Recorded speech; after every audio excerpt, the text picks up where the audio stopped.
যেভাবে লেখা আছে সেভাবেই পড়ছি। আসসালামু আলাইকুম জসু ভাই, আশা করি ভালো আছেন। আমার নাম রাজীব, আমার বাসা ধানমন্ডিতে। এই প্রথম ঘটনা লিখছি ভৌতিকতার জন্য। জানি না কতটুকু গুছিয়ে লিখতে পারবো। লেখার মধ্যে কোনো ভুল ত্রুটি হলে ক্ষমা সুন্দর দৃষ্টিতে দেখবেন। আজ আমি এমন এক ঘটনা শোনাবো যা আপনাদের বিশ্বাস নাও হতে পারে, তবে সত্যি ঘটনা লিখতে আমি মোটেও কার্পণ্য করব না। চলে যাই সরাসরি আজকের প্রথম লেখাতে।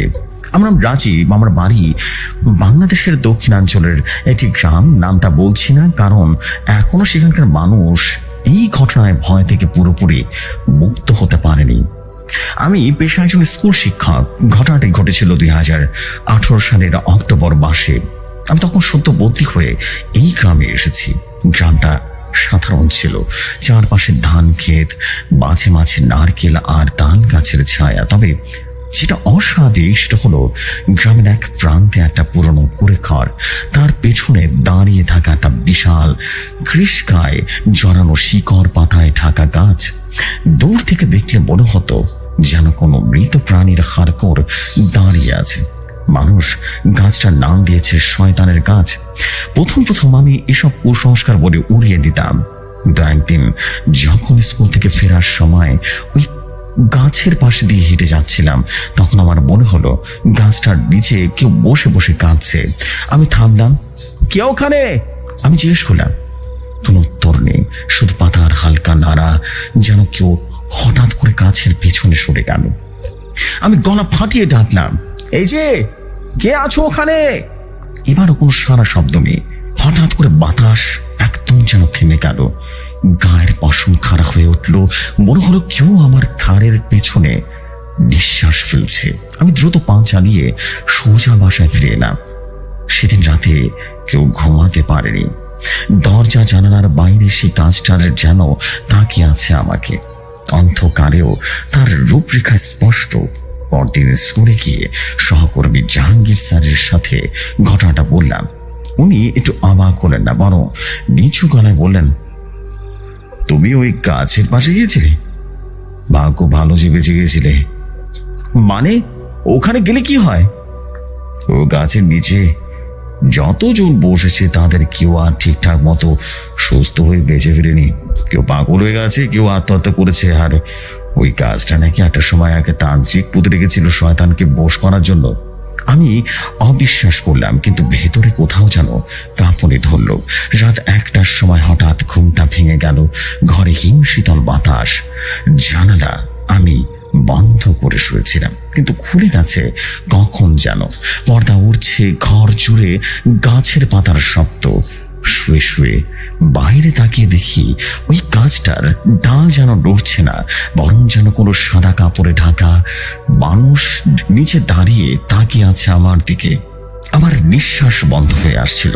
হঠাৎ করে দরজায় টক টক করে শব্দ হলো। 3টা টোকা, ঠিক 3টা। আমার হাত পা ঠান্ডা হয়ে গেল।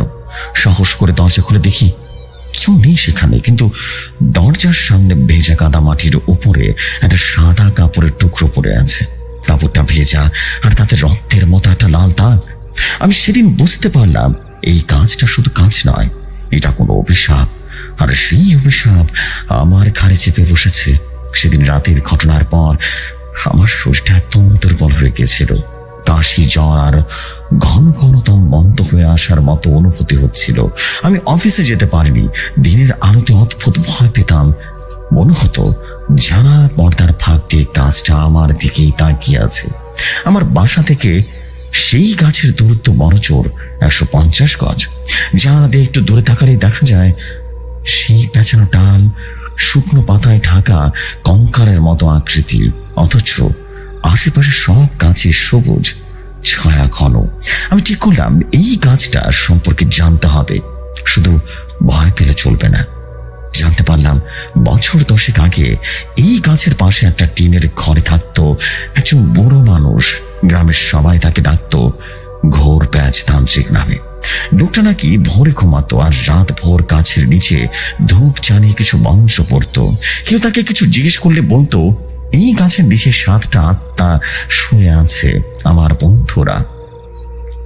সে মারা যায় 2013 সালে। তার মৃত্যু একদিন পরে কেউ একজন এসে তার ঘরটা ভেঙে দেয়। বুঝলাম এই গাছের সাথে তান্ত্রিকের সরাসরি সম্পর্ক আছে। অনেক খুঁজে সেই তান্ত্রিকের একমাত্র ছেলে হাসানকে খুঁজে বের করলাম। সে এখন পাশের উপজেলার বাজারে এক হোটেলের রান্নার কাজ করে। আমি গিয়ে তার সঙ্গে দেখা করলাম। আমি জিজ্ঞেস করলাম, তুমি কি সত্যি জানো এই গাছটা কি? হ্যাঁ। হাসান চুপ করে থাকলো কিছুক্ষণ, তারপর বলল, আপনি কখনো দেখেছেন গাছ নিজে নিজেই কাঁদে? আমি যেন থমকে দাঁড়ালাম। আমি অনেক রাতে দেখেছি ওই গাছের পাতা নিজের মতো কাঁদছে না, বরং কাঁদছে। আব্বা বলতো ওখানে নাকি 7 জন পাখরি আত্মা ঘুমিয়ে আছে। ওদের নাম না নিতে, না ডাকতে ওরা নাকি মানুষকে ডাকে, আর কেউ ডাকে ফিরলে সে আর নিজের থাকে না। আমি যেন হতভম্ব হয়ে গেলাম, কিন্তু এত বড় ব্যাপার কেন কেউ থামায়নি? তিনি বললেন, গ্রামের প্রতিটা মানুষ ভয় পায়। আপনি ওদের সামনে গিয়ে ডাকতেই বুঝবেন তাদের ডাক শুনছেন। বলে সে উঠে গেল, আর একটা কথাও বলল না। এরপর আমি গ্রামের এক প্রবীণ মানুষ রমেশ মাস্টারের কাছে গেলাম। উনি বছর 4 আগে অবসর নিয়েছেন। যখন শুনলেন আমি ওই কাজ নিয়ে জানার চেষ্টা করছি, চুপ করে অনেকক্ষণ বসে রইলেন। তারপর বললেন, আমার ছাত্র জাহাঙ্গীরকে মনে আছে তো? সে ছিল খুব মেধাবী ছেলে। হঠাৎ একদিন রাত 3টায় তার বা দেখতে পেল সে খালি গায়ে ঘরের মধ্যে হাঁটছে আর গাছের দিকে তাকাচ্ছে। মাঠে কিছু থামাতে পারেনি। তারপর ওই গাছের নিচে বসেছিল। পরদিন সকালে তার লাশ পাওয়া গেল, চোখ খোলা, মুখে হালকা হাসি, আর কপালে মাটি দিয়ে আঁকা কি যেন অদ্ভুত চিহ্ন। আমার গলাটা শুকিয়ে গেল। আপনারা কিছু করলেন না? রমেশ মাস্টার বললেন, করেছিলাম। ঢাকার এক হুজুর আনানো হয়েছিল। গাছটা কাটার চেষ্টাও হয়েছিল, কিন্তু তার আগে রাতেই হুজুর নিখোঁজ হয়ে গেল। তার কেবিন থেকে শুধু এক টুকরো কাটা দড়ি পাওয়া গিয়েছিল। সেই রাতেই প্রথমবারের মতো আমি সেই ডাকটা শুনলাম। বাতাসে কোনো শব্দ নেই। তখন রাত 2টো বাজে। জানালার পাশে বসে আছি, হাতে কোরআন শরীফ। হঠাৎ বাইরে থেকে বিহি কণ্ঠের একটা বিংবি কণা শোনা গেল, রাজীব, রাজীব, ওই যে তুমি। একবার নয়, টানা বারবার একই গলা, একই টোন। আমি জানলা খুলে দেখলাম না, বরং পর্দাটা টেনে বিছানায় শুয়ে পড়লাম। তখন দরজার ঠিক নিচে দিয়ে দেখা গেল বাইরে কারো ছায়া।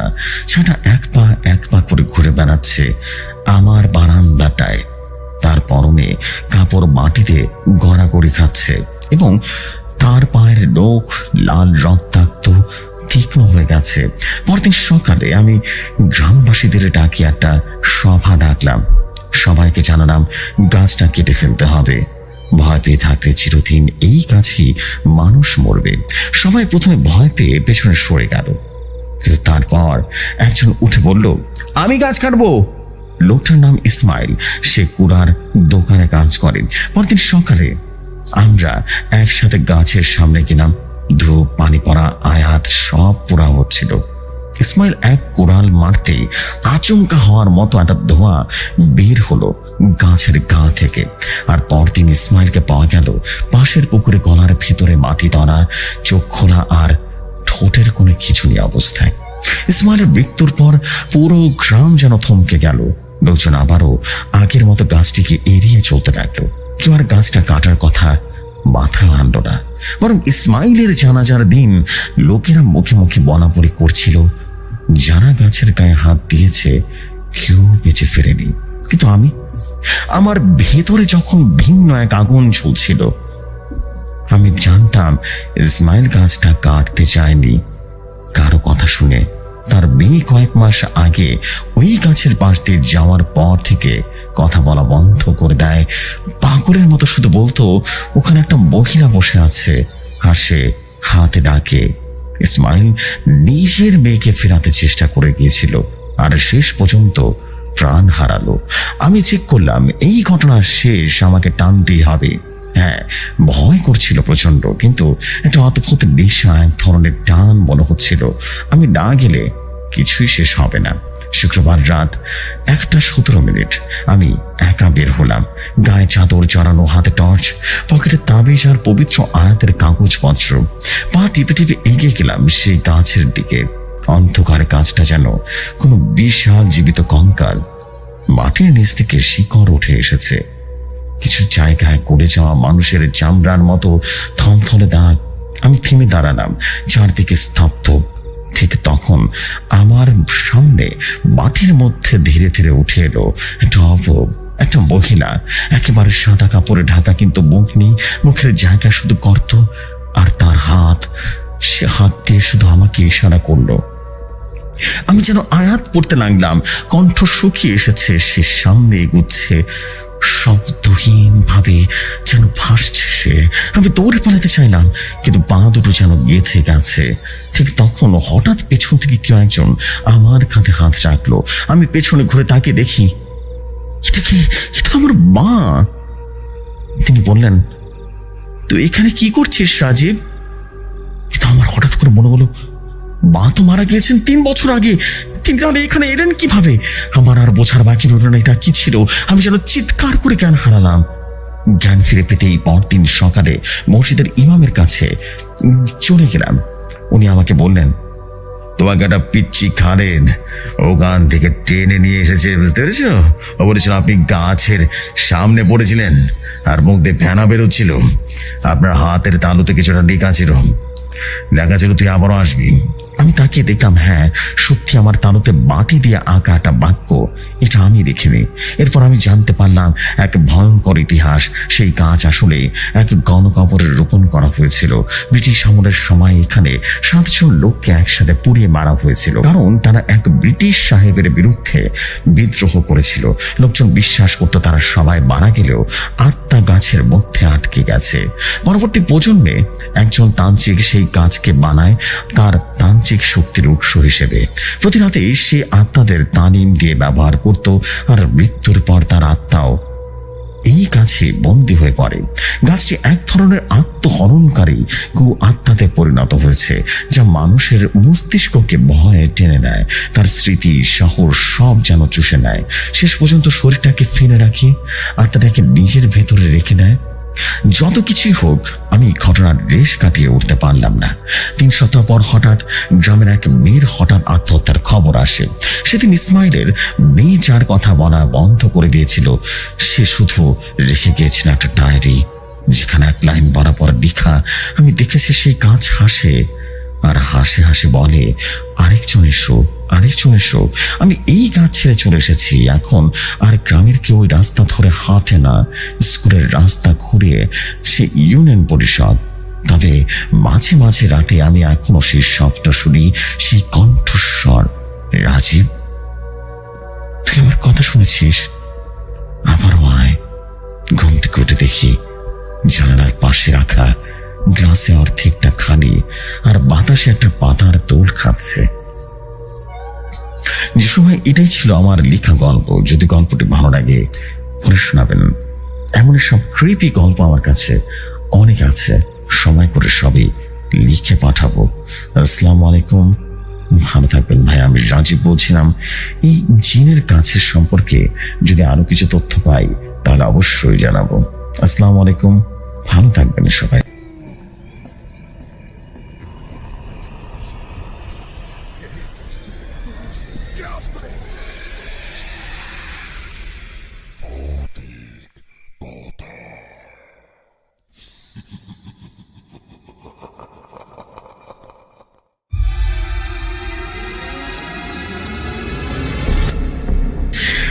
আমরা কিন্তু শুনে ফেললাম 830তম এপিসোডের 2য় খণ্ডের প্রথম ঘটনাটি। অসম্ভব অদ্ভুত একটা ঘটনা ছিল, অ্যান্ড এন্ডিংটাও খুবই ক্রিপি টাইপের একটা এন্ডিং ছিল। That is beautiful. Thank you very much for a story. আমাদের প্রিয় ভাই রাজীব ভাই, থ্যাংক ইউ ভেরি মাচ আপনার স্টোরির জন্য, এবং আশা করছি আপনাদের সবার কাছে স্টোরি ওয়াজ আউটস্ট্যান্ডিং লেগেছে। বিকজ নাগারি কথা, এত ভালো ঘটনা থাকলে সবারই ভালো লাগে, ঘটনাগুলো পড়তেও ভালো লাগে। Thank you very much. আমি এখন যেটা করতে চাই সেটা হচ্ছে, আর দেরি করবো না, আমি এখন চলে যেতে চাই আমাদের পরবর্তী ঘটনা। পরবর্তী ঘটনা হচ্ছে লাশ ঘরের ঘটনা। আশা করছি অনেক অনেক বেশি ভালো লাগবে সবার। লাশ ঘরের ঘটনা, চলে যাই সরাসরি ঘটনায়।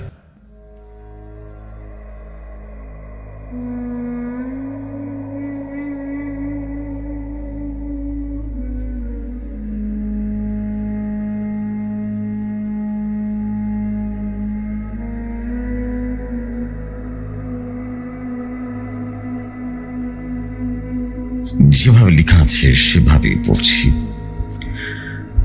আমার নাম রায়হান, বয়স এখন 23। কিন্তু এই ঘটনাটি ঘটেছিল সেই সময় যখন আমি মাত্র অনার্স ফাইনাল ইয়ার শেষ করে চাকরির জন্য হন্য হয়ে ঘুরে বেড়াচ্ছিলাম। ঢাকা থেকে ক্লান্ত হয়ে একটা সময় ফিরে গেলাম আমাদের ছোট্ট জেলা কুমিল্লায়।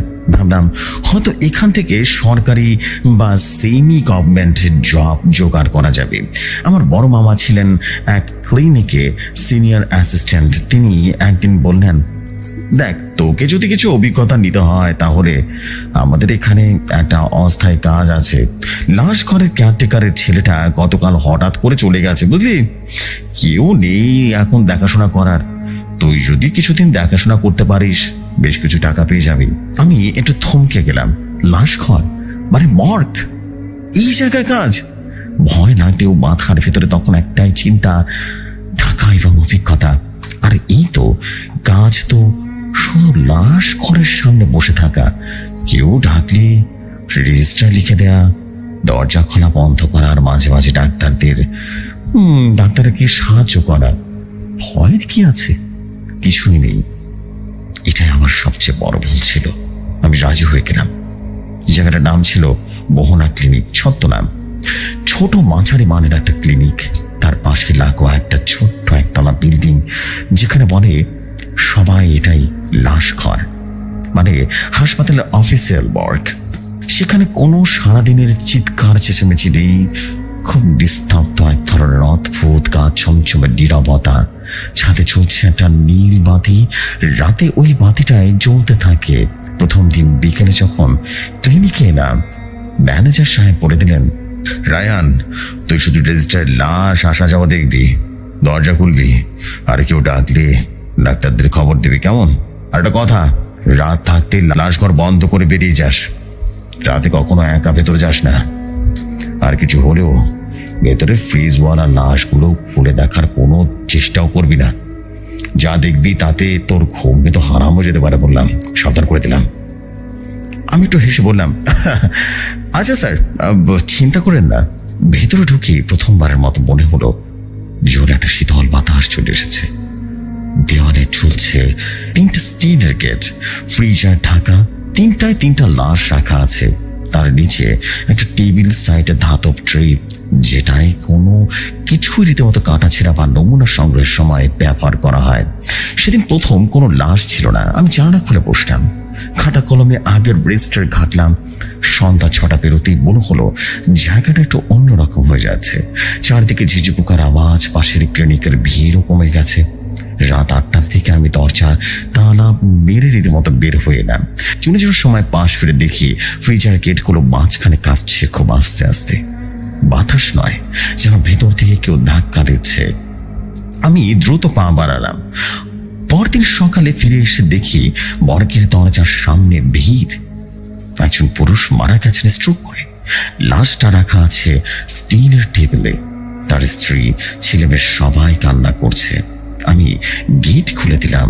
ভেতরে ভেসে বেড়াচ্ছে একটা গন্ধ, না পুরো পচা না পুরো জীবিত শরীর, মাঝখানে একটা অদ্ভুত গন্ধ, যেন সময় আটকে গেছে। ডাক্তার এসে লাশ চেক করে বললেন, রায়হান, লাশটা ফ্রিজে ঢুকিয়ে দে। আমি সিকিউরিটির সাথে মিলে ফ্রিজে ঢুকিয়ে দিলাম। তারপর সেদিন রাত 8টায় আবারও আমি তালা লাগিয়ে বের হয়ে গেলাম। কিন্তু সেই রাতে শুরু হলো আমার জীবনের সবচাইতে ভয়ঙ্কর অভিজ্ঞতা। দ্বিতীয় রাত চলে এলো। মাঝরাতে হঠাৎ ঘুমটা ভেঙে গেল। সে রাতে আমি মর্গে ছিলাম না। আমাদের বাড়ির পাশে ছিল বাসা, তাই রাতে ফিরে যায় সব সময়। কিন্তু হঠাৎ করে যেন কেউ আমার কানে ফিসফিস করে বলল, দরজাটা খোল, আমি এসেছি। আমি চমকে উঠলাম। ঘুরতে দেখি রাত 3টা 27 মনে হলো ঘরের একটা কোনায় অন্ধকারটা একটু বেশি ঘন হয়ে গেছে। আমি উঠে দাঁড়িয়ে লাইটটা জ্বালালাম, কিছুই নেই। পরদিন সকালে কাছে গিয়ে দেখি মর্গের সামনে তালা দেওয়া ছিল ঠিকই, কিন্তু ভেতরে মাঝের ফ্রিজারের দরজাটা খোলা। আমার পায়ে তখন বরফে ঠান্ডা হয়ে গেছে। তালা তো ঠিকই ছিল, তাহলে ভেতর থেকে দরজা খুললো কি? চোখ বড় বড় হয়ে দেখলাম রেজিস্টারের শেষ পাতায় লাল কালিতে লেখা একটা লাইন, রায়হান, তুমি দেরি করেছো। আমি তড়ি হরি করে পাতা উল্টাতে দেখি, না, এটা আমি দেখিনি, আমার হাতে লেখা নয় এটা। তৃতীয় দিন সকালে হঠাৎ করে আমার ফোনে একটা কল আসলো। নাম্বারটা আননোন। ধরতেই শুধু একটা গলা শোনা গেল। আমি ঠান্ডা, খুব ঠান্ডা। তুমি কেন ফ্রিজারে বন্ধ করেছো? আমি ভয় ফোনটা কেটে দিলাম। নাম্বারটা বারবার আসে, শেষে ফোনটা বন্ধ করে ফেলি। সেই রাতে আমি সিদ্ধান্ত নিই, সাহস করে আবারও একবার মর্গে রাত কাটাবো। ভেতরে যা হচ্ছে সেটা আমার ব্যাখ্যা করতেই হবে। আমি রাতে তালা খুলে ঢুকে পড়লাম। ভেতরে ঢুকে দেখি ফ্রিজার থেকে ঠান্ডা হাওয়া নয়, বরং এক ধরনের ঘন কালো ধোঁয়া বের হচ্ছে ধীরে ধীরে। ফ্রিজার দরজাটা খুলে গেল। তারপরে যেটা দেখলাম, একটা 5 গলা লাশ, মুখটা রীতিমতো ঢাকা কাপড় দিয়ে, কিন্তু কাপড়টা সরে গেল হাওয়ার ঝাপটায়। সেই লাশের মুখে আমার নিজের মুখের মতো। আমি পিছনে হেরে পড়ে গেলাম। হাতের টর্চ গিয়ে নিভে গেল। তখন মনে হলো কি একজন আমার কানের পাশে এসে রীতিমতো ফিসফিস করে বলছে, তুই যদি দেখতে চাস তাহলে শেষটা দেখে যা। আমি অজ্ঞান হয়ে যাই। ভোর 5টায় চোখ খুললাম মর্গের সিঁড়ির পাশে। ক্লিনিকের সিকিউরিটি আমাকে পানি খাওয়াচ্ছিল। রায়হান ভাই, আপনি ভিতরে কি করছিলেন? আপনার চোখ থেকে রক্ত পড়ছিল, আর দরজাটা ভেতর থেকে বন্ধ ছিল। আমি কিছুই যেন বলতে পারছিলাম না। পরদিন আমি মর্গের ভেতরে একটা পুরনো আলমারি খুলে ফেলি। সেখানে একটা পুরনো গাড়ি ছড়ানো রেজিস্টার পাই। প্রথম পাতায় লেখা 1992 সাল থেকে এখানে রাখা সব মৃতদের সত্য কাহিনী, আর নিচে লেখা সব লাশের গল্প শেষ হয় না, কেউ যেন ফিরে ফিরে আসে। আমি হাত কাঁপতে কাঁপতে পাতা উল্টাতে থাকি। একটা পৃষ্ঠায় দেখি নাম রায়হান হোসেন, কার্যকাল 4 দিন, পরিণতি নিখোঁজ, মৃতদেহ মেলেনি, তারিখ আগামীকাল। আমার বুক যেন কেঁপে উঠল। আমি তো মাত্র 3 দিন হচ্ছে আমার এখানে আসা। আমার ক্লিনিক ম্যানেজারের অনুমতি নিয়ে পুরনো সিসিটিভি খুঁজে দেখতে শুরু করলাম। কিন্তু প্রতি রাতে যখন আমি চলে যেতাম তখন একটা কালো ছায়ামূর্তি মর্গের ভেতরে চলাফেরা করতো। ফুটেজে স্পষ্ট দেখা গেল একদিন আমি মর্গে তাড়া দিয়ে বের হই। এর ঠিক 2 মিনিট পর দরজাটা খুলে গেল নিচ থেকে। ভেতরে কেউ ঢুকলো না, কিন্তু ভেতরে লাইটটা জ্বলে উঠলো। আর একটা ছায়া ধীরে ধীরে ফ্রিজ থেকে বের হয়ে আমাকে অনুসরণ করতে লাগলো। মর্গের পুরনো কেয়ারটেকার হান্নান চাচার সাথে যোগাযোগ করলাম। তিনি ছিলেন এই পদের আগের সে কর্মচারী যিনি নাকি পাগল হয়ে গিয়েছিলেন।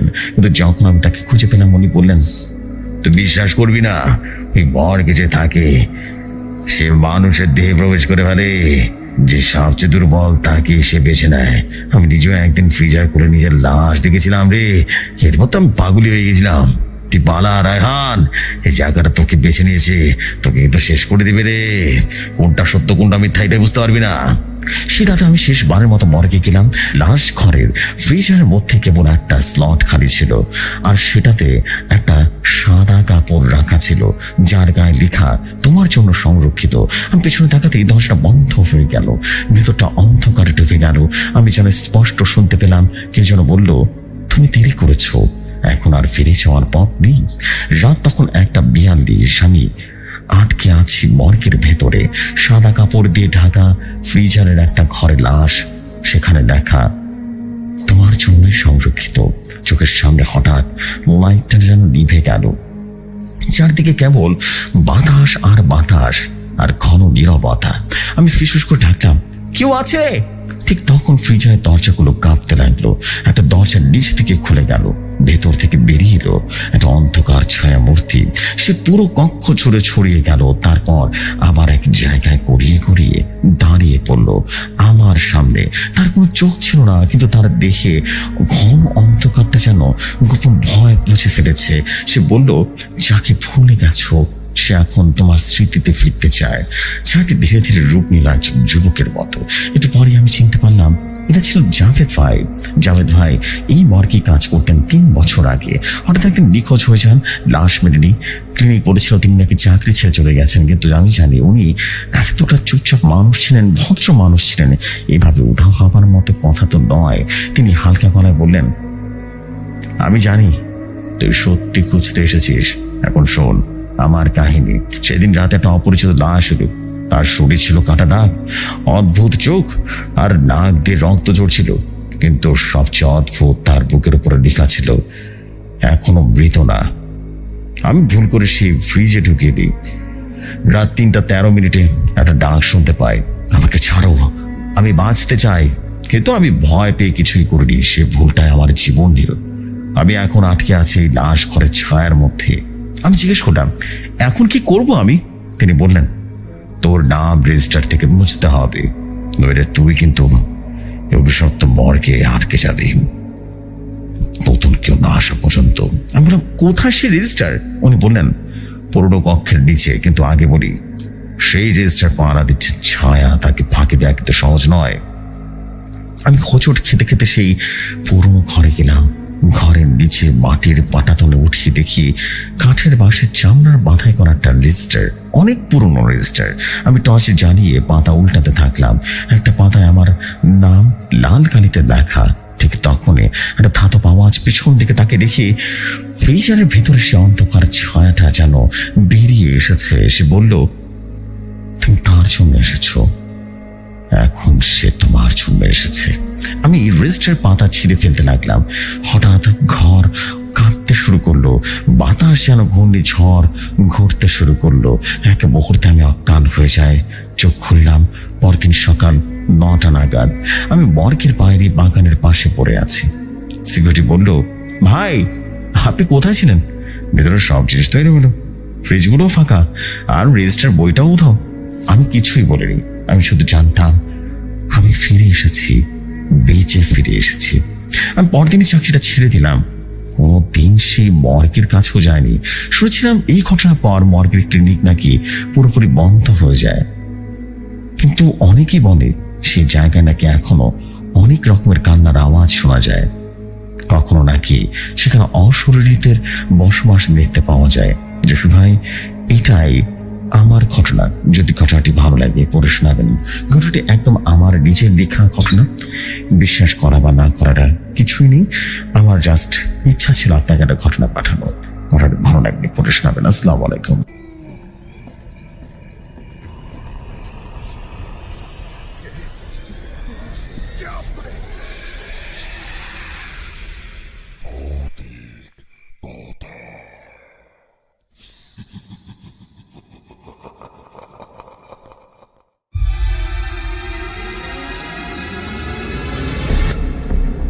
অ্যান্ড অবশেষে কিন্তু আমরা শুনে ফেললাম আরেকটা স্টোরি। আমরা কিন্তু আরেকটা অসাধারণ হাসপাতালের মর্গের ঘটনা শুনে ফেললাম। কারণ এই ঘটনা কিন্তু খুবই সুন্দর, স্মার্ট এবং একই সাথে বলবো যে ক্রিপি টাইপের একটা স্টোরি ছিল। থ্যাংক ইউ ভেরি মাচ আপনাকে এই অসাধারণ ঘটনার জন্য, এবং আশা করছি আপনাদের সবার কাছে এই ঘটনায় অনেক বেশি ভালো লেগেছে, ভালো লাগবে।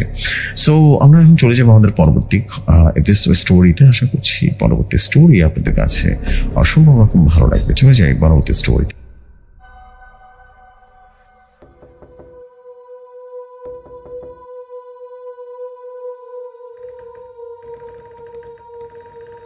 যেভাবে লেখা আছে সেভাবেই পড়ছি।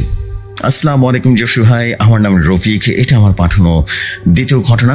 ঘটনাটি একদম আমার নিজের লেখা ঘটনা, তাই সবাইকে বলবো শুধুমাত্র আন্তরিকভাবে বলছি, ঘটনাটি বিনোদন বা আপনাদেরকে এন্টারটেইন করার জন্য লেখা। ভালো লাগলে পড়ে শোনাবেন জসু ভাই। প্রতি কথায় পাঠানো এটা আমার দ্বিতীয় ঘটনা। আমার নাম রফিক, বয়স এখন 35 ছুঁই ছুঁই। আমি পেশায় একজন রিক্সা চালক। ঢাকা শহরে অনেক দিন ধরে চালিয়েছি, কিন্তু গত 2 বছর ধরে শহর ছেড়ে আবারও গ্রামে ফিরে এসেছি। নামটা ঘনশ্যামপুর, ছদ্মনাম।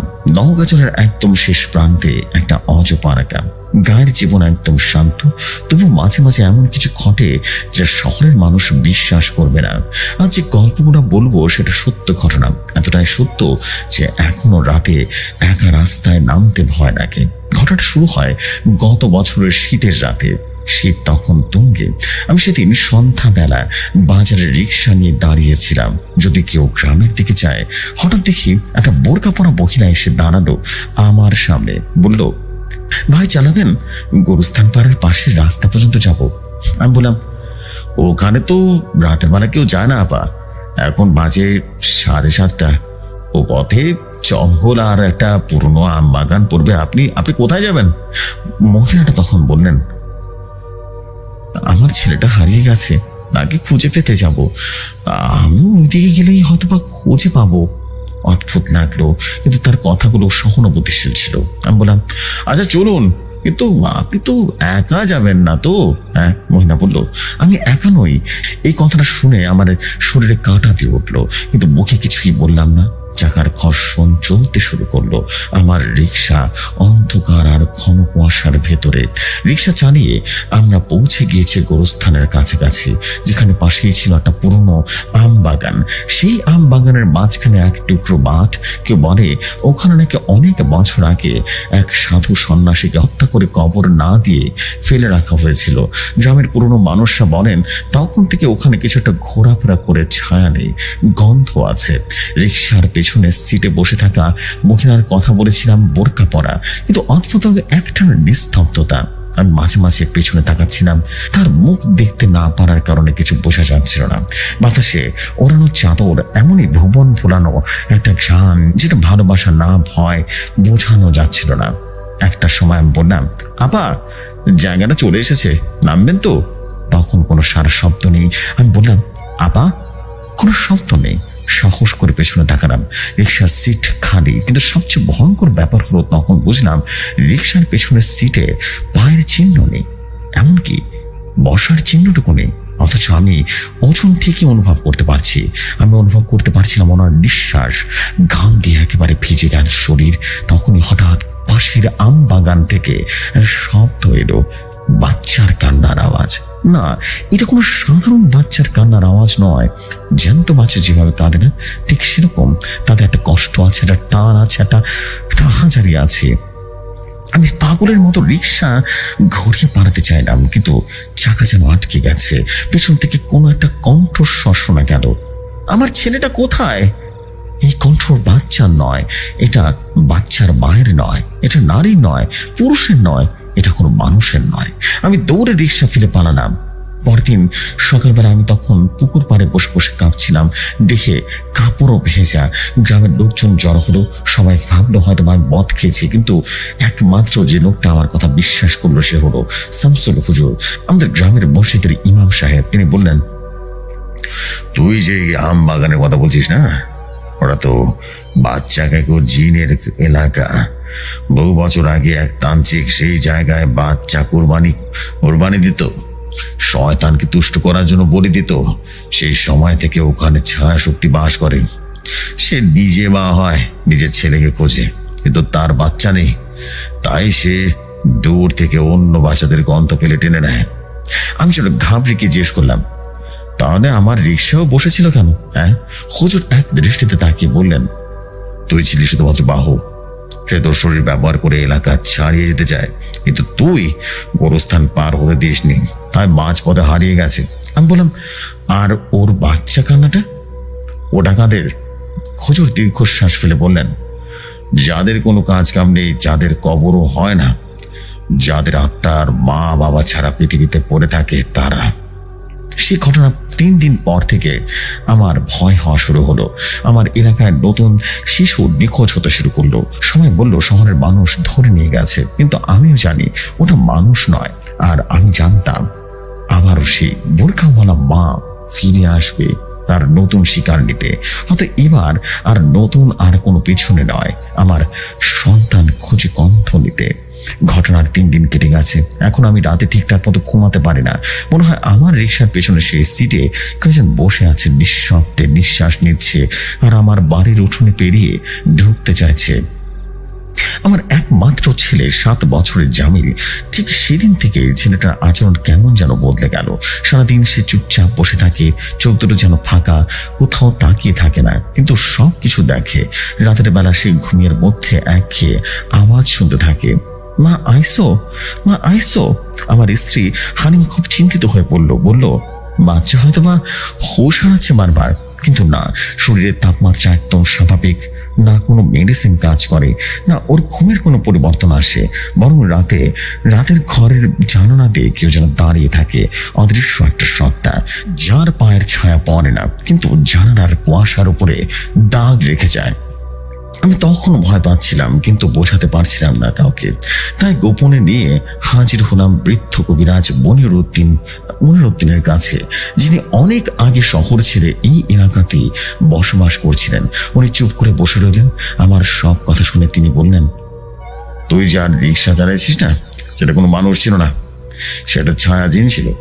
যার নিজের সন্তান না পায়, তারা মানুষের গন্ধ শুকে যায়। তারা মাতৃত্বের পিশাচ, যাদের বাচ্চা হলে কাঁদে না, গলায় ছাপিয়ে পড়ে। আমি ঘাবড়ে গিয়ে বললাম, তাহলে আমার ছেলের কি হবে?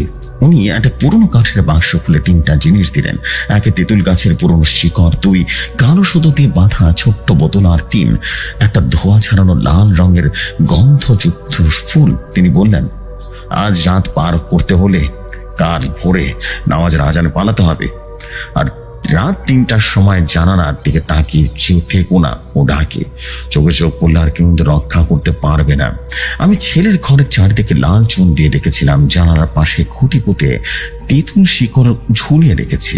ঘরের মাঝখানে আমি বসে আছি, হাতে কোরআন। রাত তখন 2:40। একটা সময় হঠাৎ ঘরের বাতাস হিম হয়ে গেল, যেন কেউ দরজার ফাঁক দিয়ে বরফ ঠেলে পাঠাচ্ছে। ঘরের বাতি একটা টিম টিম করে কাঁপছে। ঠিক তখনই ছেলেটা আবারও বলল, মা আইসে, মা আইসে। আমি চোখ বন্ধ করে ধরে আছি, মনের জপ করছি, এবং দরজায় 3বার টোকা পড়ল। আমি থমকে গেলাম। জানালা বাইরে একটা নারী কণ্ঠ, জামিন, মা আইসে রে, চল। জানালার কাছে সে নখের কচকচানি শব্দ। তখন সাহস করে ছেলেটার কানে সুদা বাঁধা দিয়ে এবং সে বোতলটা ছুড়ে দিলাম। ঠিক তখনই ভয়ঙ্কর গর্জনের শব্দ হলো। পুরো ঘরটা যেন দোলে উঠলো। আমি জানালার দিকে না তাকিয়ে চোখ বন্ধ করে কোরআন তুললাম। দরজার ফাঁক দিয়ে একজনের বাচ্চার হাত এসে রীতিমতো ভেতরে ঢুকতে চাইলো। ঠিক তখনই আজানের ধ্বনি ভেসে এলো, আল্লাহু আকবার। এক মুহূর্তে সবকিছু নিস্তব্ধ, স্বাভাবিক। জানালা ফাঁক দিয়ে ধোঁয়ার মতো কিছু একটা উঠতে দেখলাম। আলো ছায়ার মাঝে একটা বিকৃত নারী মুখ, চোখ নেই, শুধু ফাঁকা গর্ত আর ছেঁড়া ঠোঁট। সে বলল, আমি আবারও আসবো বলে সে ছায়া বেরিয়ে গেল। জামিল পুরোপুরি সুস্থ হলো, এমনকি সে আগের রাতের কোনো কিছুই মনে করতে পারলো না। আমি কবিরাজ মনিরুদ্দিনের বাড়িতে গিয়ে যখন কৃতজ্ঞতা জানাই, তখন একটা অদ্ভুত ব্যাপার ঘটে। তার ঘর খালি ছিল, দরজাটা টানা দেয়া। পাশের লোক বলল, মনির তো 5 বছর আগে মারা গেছে, গোরস্থানের পাশে কবর আছে, দেখেন। আমি হেঁটে গিয়ে কবর খুঁজে এক পাশে ছোট একটা নাম ফলক লেখা, মনিরুদ্দিন কবিরাজ, যিনি এক বাচ্চাকে জিনের হাত থেকে রক্ষা করেছিলেন এক রিক্সা চালক পিতাকে। আমি যেন ভয় থমকে গেলাম। এইটা কিভাবে সম্ভব? যে মানুষটা আমাকে বাঁচিয়েছিল, আমার বাচ্চাকে বাঁচিয়েছিল, সে কিভাবে মারা যেতে পারে 5 বছর আগে? মাথা যেন করতে লাগলো। আজও মাঝ রাতে কারো বাড়ির সামনে হঠাৎ দাঁড়িয়ে যায় এক বোরকা পরা নারী আর বলে, আমার ছেলে হারিয়ে গেছে। কিন্তু সে কখনো কাউকে পৌঁছে দেয় না। সে খুঁজে সেই বাচ্চা। আর যদি কোনো রিক্সা চালক তার শরীর ব্যবহার করতে দেয়, তাহলে সে রিক্সা খালি করে দেয়, যাত্রীর দেখা মেলে না। যে সময় এই ছিল ঘটনা। আশা করি ঘটনাটি ভালো লাগলে পড়ে শোনাবেন। এই ছিল বাচ্চা কেকো জিনের ঘটনা। ভালো লাগলে পড়ে শোনাবেন। ভৌতিক কথায়, ভৌতিক কথা দীর্ঘজীবী হোক। আসসালামু আলাইকুম।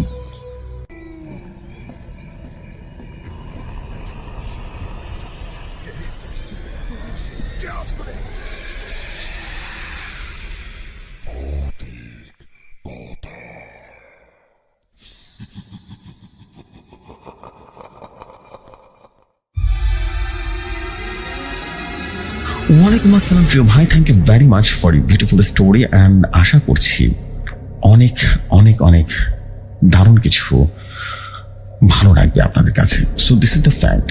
আমি আশা করছি আপনাদের কাছে অনেক বেশি ভালো লাগবে। অ্যান্ড ভালো লেগেছে স্টোরিটা।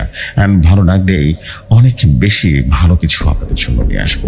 So this is the fact. আমি চলে যাবো আমাদের পরবর্তী ঘটনা। আশা করছি পরবর্তী ঘটনা আপনাদের কাছে অনেক ভালো লাগে।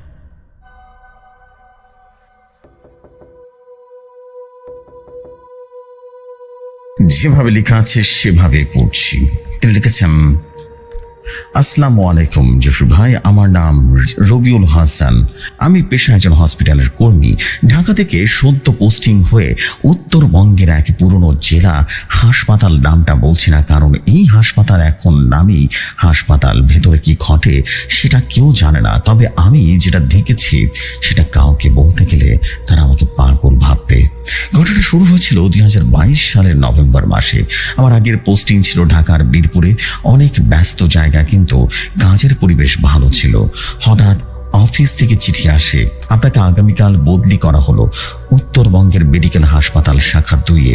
প্রথমে শুনে কেমন যেন অজানা ভয় কাজ করলো, কারণ সেই হাসপাতালের নাম আমি আগে শুনেছি। মানুষ বলে এটা একটা শূন্য হাসপাতাল, মানে মানে সেখানে রোগী ভর্তি হয় না, স্টাফ থাকলেও তারা খুব কম সময় সেখানে থাকে। বেশিরভাগ মানুষ রাতের শিফট করতে চায় না, আর আশেপাশের মানুষও ওই হাসপাতালের পাশে রাতের বেলা ঘেঁষতেও চায় না। তবে সরকারি নির্দেশে চাকরি তো বাঁচাতে হবে। গেলাম। নভেম্বরের এক দুপুরে আমি পৌঁছে গেলাম। চারিদিকে ধুলো উঠছে। হাসপাতালটা দেখতে কেমন যেন সিনেমার পুরনো সেটের সেই ধুলো পড়া দেয়াল আর ছেঁড়া জানালা, আর হাসপাতাল নামের সাইনবোর্ডটা আধা ভাঙা। সেদিন বিকেল 5টায় ডিউটি শুরু হলো। রেজিস্টার সাইন করতে গিয়ে দেখি গত 3 দিনে কোনো রোগী ভর্তি হয়নি। আমি অবাক, এত বড় হাসপাতাল অথচ শয্যা একেবারে ফাঁকা।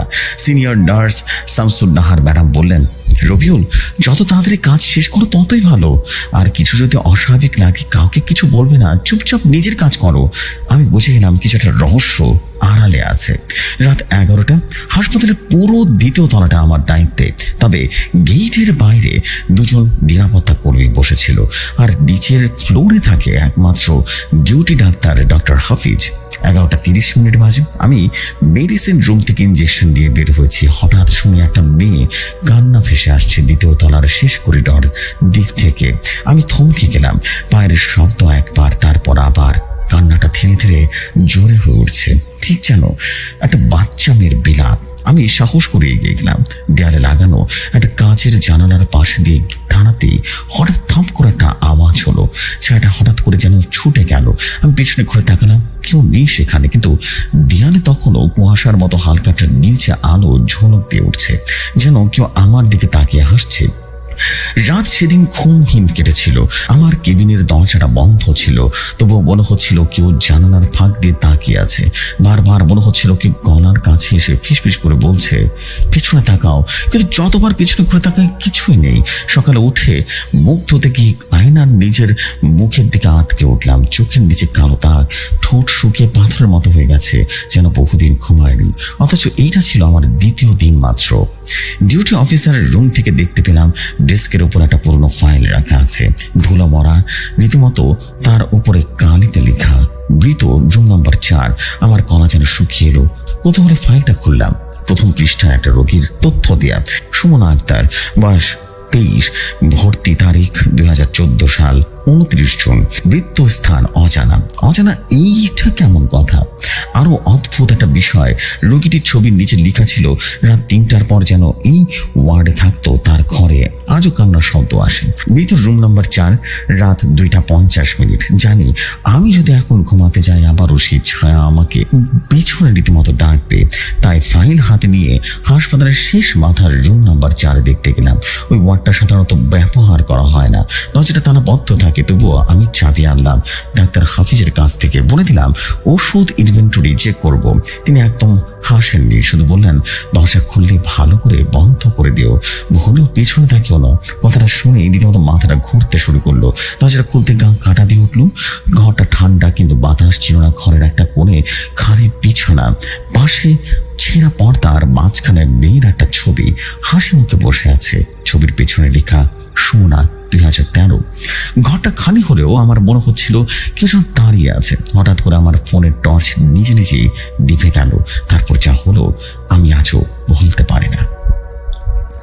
আলো নিভে যাওয়ার সাথে সাথে আমার সামনে কাউকে হেঁটে যেতে দেখলাম।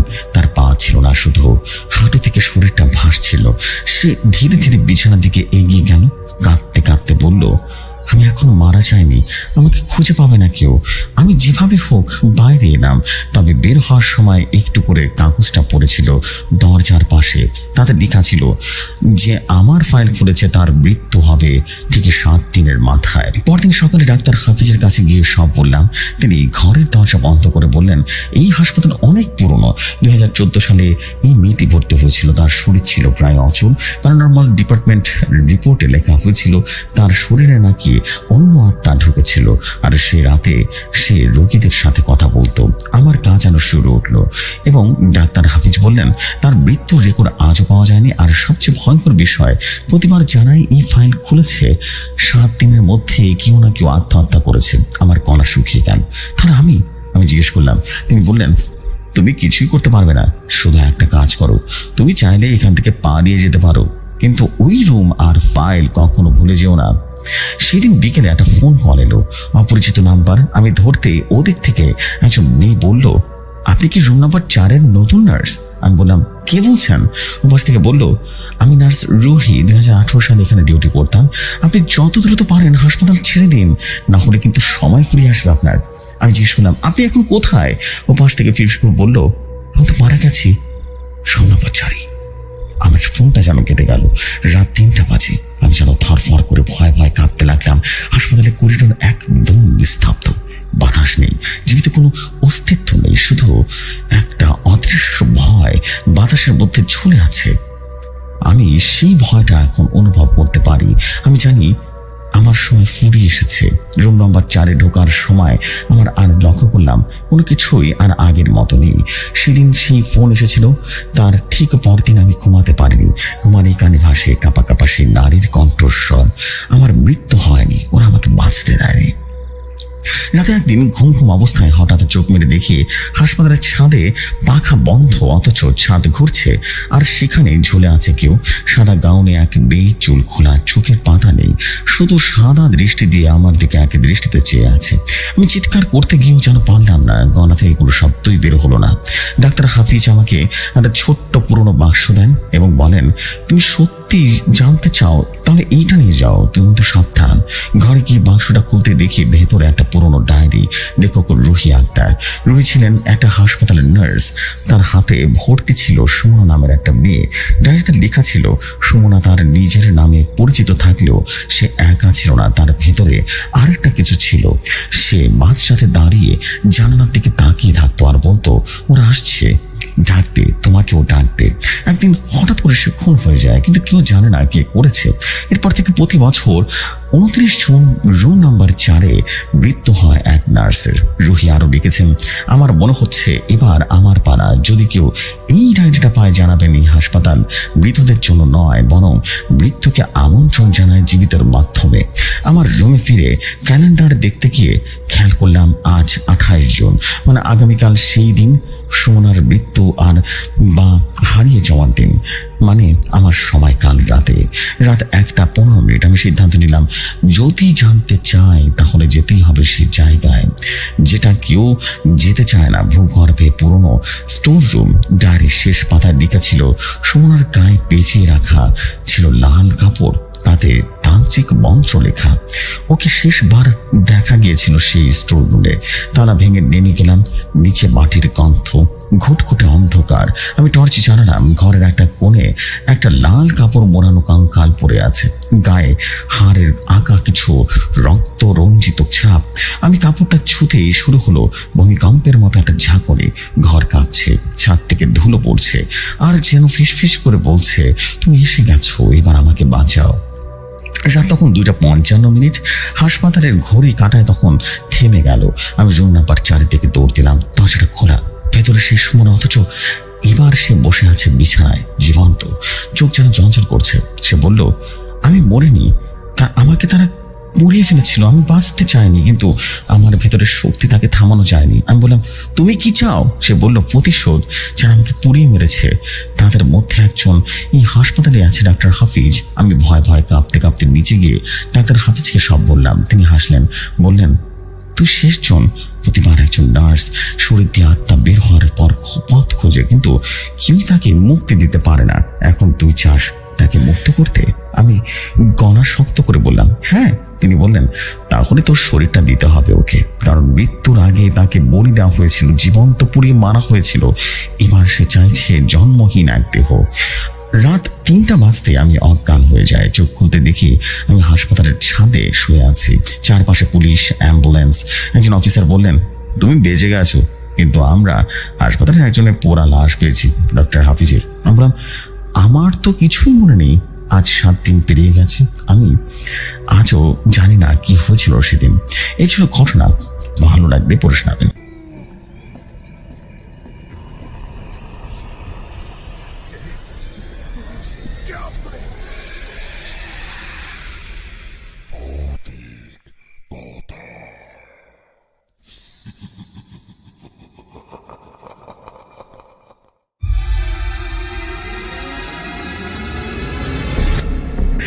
অ্যান্ড শেষ করে ফেললাম আমরা কিন্তু আজকের এপিসোডের সর্বশেষ স্টোরিটাও শেষ করে ফেললাম। অ্যান্ড আশা করছি আপনাদের কাছে খারাপ লাগেনি স্টোরিটা, অ্যান্ড বেশ ক্রিপি একটা ফিল দিয়েছিল কিন্তু স্টোরিটা, রাইট? সো আমি বলবো আপনাদেরকে আপনারা আজকের এপিসোডে কোন স্টোরিটা সবচেয়ে বেশি ভালো লেগেছে। আমার কাছে কিন্তু বাচ্চা খিকো সেই জিনের ঘটনাটা কিন্তু খুব ইন্টারেস্টিং লেগেছিল। অ্যান্ড আপনাদেরকে বলবো যে ডেফিনেটলি আপনারা আপনাদের জায়গা থেকে কমেন্ট করে জানাবেন যে আপনাদের এই ধরনের আর গল্প প্রয়োজন কিনা বা শুনতে চান কিনা। আমি চাই যে আপনাদের কাছে প্রতিদিনই দারুণ সব ঘটনা, নতুন নতুন ঘটনা আপনাদের কাছে শেয়ার করতে। So this is the fact. আমি শুধু এতটুকুই বলবো যে দারুণ কিছু আপনাদের জন্য অপেক্ষা করছে ইন ফিউচার। আশা করি ভয়ঙ্কর কিছু হবে। সো এই হচ্ছে বিষয়, আমি আর দেরি করবো না। আমি এখন চলে যাচ্ছি আমাদের পরবর্তী পর্বে বা আগামীকাল আপনাদের সাথে কথা হবে নতুন একটা এপিসোডে, এবং ততক্ষণ পর্যন্ত সবাই ভালো থাকবেন, সুস্থ থাকবেন, অ্যান্ড অবভিয়াসলি ভৌতিকতার সাথে থাকবেন। আসসালামু আলাইকুম, শুভরাত্রি সবাইকে।